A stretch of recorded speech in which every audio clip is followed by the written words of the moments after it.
Today on Al's anime review is Burst Angel. My first reaction to this anime was an odd one. Hideo Kojima is going to sue somebody. No, I'm not just talking about some of the giant robots that look like they came from Zone of Enders. I kind of expected those, given the anime style. No, I'm talking about the Blade Runner-esque plot that seems like it was extracted from the bowels of Snatcher. Don't let this discourage you, though. Burst Angel is a decent anime, combining a bunch of different genres into one, much like Better Man, only better. Ugh. Burst Angel is an intoxicating thrill ride, and I enjoyed every Yuri-filled moment of it. This time, it all works in Burst Angel's favor, and the Snatcher plot takes a back seat when it needs to, so we can make way for some good old-fashioned action and humor, just like in the old Sayuki in a way. Interesting style, well-balanced characters, throwing one-liners as they whoop ass.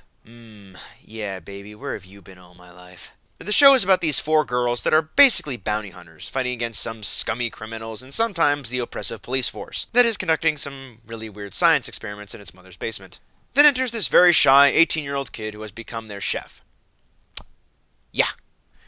This guy serves no relevance to the show other than comic relief and giving Greg Ayres something to do on the weekends. I guess he showed up so the audience could be introduced to the characters with him, but that's just being a lazy writer. The main character is Jo, and she is absolutely one of the greatest portrayals of female empowerment in sci-fi since Ripley in Alien. Minus the whole, not wearing clothes thing. Monica Rial reveals a side of herself I never expected in this role as a gun-wielding chick that kills anything in her wake. Action is the name of the game in this show that is styled in the way of a sci-fi spaghetti western. Evil demonic creatures and digitally animated mech suit battles make this thing scream awesome. Maybe the CG isn't amazing, but I still enjoyed the fight scenes. The monsters show up at random points in the show, and they are explained by the random inclusion of the Snatcher plot I mentioned earlier. That somehow or another makes a lot of things in the show make sense. However, other monsters don't fall under the explanation, or they do, but you know what, fuck it, it really doesn't matter. The mech battles are really good. By good, I mean goddamn fucking ridiculous. I drifted in and out during the dialogue scenes, but I was right there when shit started to blow up. The problem with the show lies in another one of its characters, Meg. Meg is a good character and does not sit on her butt. She holds a gun and contributes to the group. Kind of. She has a vibrant personality and reminds me a lot of Asuka, which is never bad. However, in almost every episode, the girl gets kidnapped and Jo has to pull up her panties and go out there and in one way or another save her. It's repetitive and kinda annoying. It's another lazy plot device to get things moving. I really do think that a bunch of really good writers wrote an outline for this show, but in order to save money they fired them all and hired a bunch of unoriginal hacks to fill in the blanks. Trust me, you'll feel the same way once Meg gets kidnapped for the 5th time. And it won't be the last time, either. I also don't like the lack of closure for Jo and Meg's relationship. There is obviously some deeper affection between them, but we never get a payoff, or explore it as much as it's hinted at.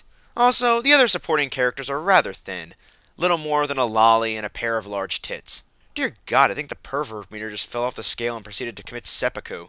It has cool action sequences, and a decent plot that allows the action to happen, even if it's taken from other sources. I just don't like its repetitive nature and the unimaginative writing it took me to get to those good plot points. And the G.I. Joe inspired gun battles. The comedy works well too. They have a lot of moments of cheesy B-movie horror that makes fun of itself, as well as the usual anime comedy that would come from this type of situation. You're definitely laughing with them instead of at them. Most of the time. Their cook can be funny too, but he is such a bitchy character. He often ends up in odd situations. This can get annoying quickly too, because, as said before, he shows no real purpose. I almost wanted him to go nuts one day and kill the chicks, just so he would have a point. This show would have been a lot better with his absence. The music gets you hyped and in the moment quick. It's that blood-pumping kind of tune. The animation is a little out of this world with how much style they pack in it. It's nothing huge, mind you, but it works real well for the series. If you can sit back and enjoy it for what it is, you won't be disappointed. True, you need to be a bit of a pervert to ignore the massive fan service, and a bit of an action junkie to ignore the massive gun service, but for those of us that love gore, guns, and tits, it suits us just fine. Burst Angel is the definition of an above-average anime. Not great by any far stretch of the imagination, and fitting into the realm of more awesome than good. For that, it gets 4 Hail to the King babies out of 5.